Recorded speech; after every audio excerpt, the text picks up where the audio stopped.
Kære forældre, hvis dit barn har brug for støtte til gange med store tal, så kommer her en præsentation af en fleksibel regnemetode, som både understøtter vigtig forståelse og tilpasser sig dit barns egne forudsætninger.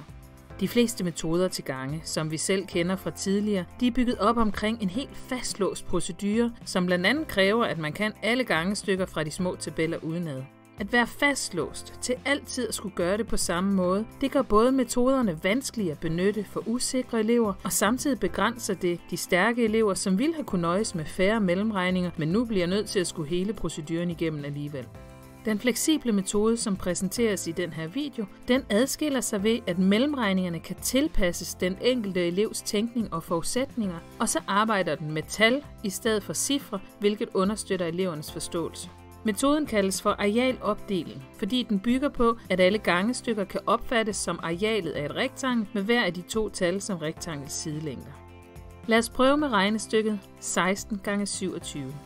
Vi starter med at tegne en skitse af et rektangel, som er 16 på den ene led og 27 på den anden led. Størrelsesforholdet mellem tallene på skitsen behøver ikke at være korrekt. Det er bare en skitse og ikke det, der skal have opmærksomhed her.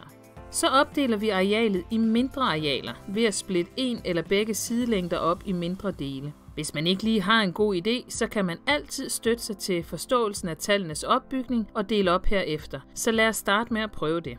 16 deler vi op i 10 og 6, 27 deler vi op i 20 og 7. Nu ganger jeg så tallene sammen for at finde arealet af de felter, jeg har opdelt i. 10 x 20, det er 200, 10 x 7, det er 70, 6 x 20, det er 120, 6 x 7, det er 42.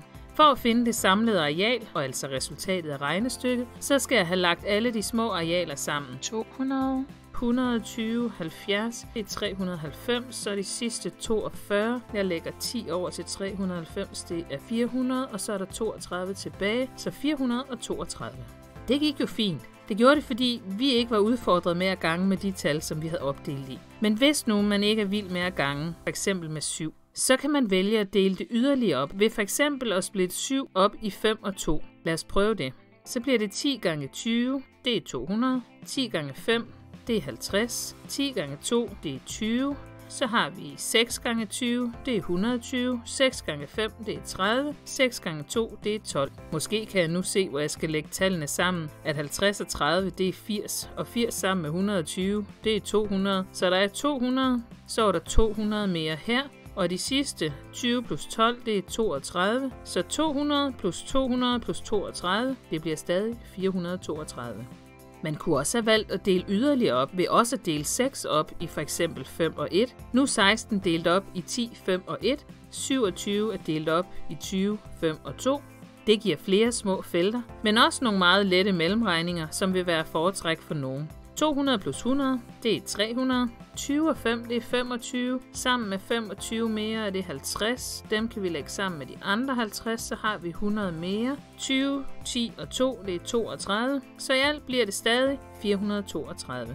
I hvilken rækkefølge man lægger tallene sammen og hvor mange af gangen, det er selvfølgelig også helt op til en selv. Men på den måde kan man altså opdele regnestykket på forskellige måder, alt efter hvilken mellemregninger man har det bedst med. Men faktisk kunne man også have gjort det på mange andre måder. Personligt er jeg ret vild med 4 x 25, da det giver 100. Og da jeg ved, at 16 kan opdeles i 4, så kunne jeg godt finde på i stedet for at dele 16 op i 4, 4, 4 og 4, og så dele de 27 op i 25 og 2. Så får jeg 4 felter her med 100, 4 felter her med 8, så det bliver altså 400 plus 4 8'ere, det er 32, så 432. Man kunne også have valgt at udnytte opdelingen med 25 og 2 på en anden måde, ved for eksempel at opdele 16 i 10, 4 og 2. 10 x 25, det er 250. 10 x 2, det er 20. 4 x 25, det er 100. 4 x 2 er 8. 2 x 25 er 50, og 2 x 2 er 4. Så 250, 50 og 100, det er 400. Så var der 20 mere. 8 og 4, det er 12. 400 plus 20 plus 12. Det er sørme 432. Bare lige for at komme med endnu et eksempel, så kunne det også være, at der sad en elev og tænkte, jeg kan godt gange med 16, hvis bare de tal, jeg skal gange med, ikke bliver for svære. Så kunne man jo lade 16 være, og nøjes med at dele 27 op i for eksempel 20, 5 og 2. 20 gange 16, det kan jeg godt klare, det er 320. 5 gange 16, Det er jo det halve af 10 gange 16, så altså det halve af 160, det er 80. Så er det 2 gange 16, det er 32, så 320 plus 80 plus 32, det bliver selvfølgelig 432. Prøv at stoppe videoen her, og så kig lidt nærmere på de forskellige forslag. Hvilken af opdelingerne vil du foretrække? Det er ikke sikkert, at du vil foretrække samme opdeling som dit barn, eller din nabo for den sags skyld. Men det gør heller ikke noget. For hele pointen med en fleksibel regnemetode som denne her, det er, at man selv vælger de mellemregninger, som passer bedst til en selv. Det betyder også, at der er plads til at udvikle sig og blive bedre og bedre, og man kan finde mere og mere effektive mellemregninger efterhånden, som man er klar til det. Nu er det jeres tur til at prøve. Prøv for eksempel med regnestykket 43 gange 5 eller 6 gange 807, og prøv gerne på mange forskellige måder. At arbejde med regning på den her måde, det styrker både dit barns regnefærdigheder og udvikling af matematisk forståelse og tænkning. Rigtig god fornøjelse, og tak fordi du lyttede med.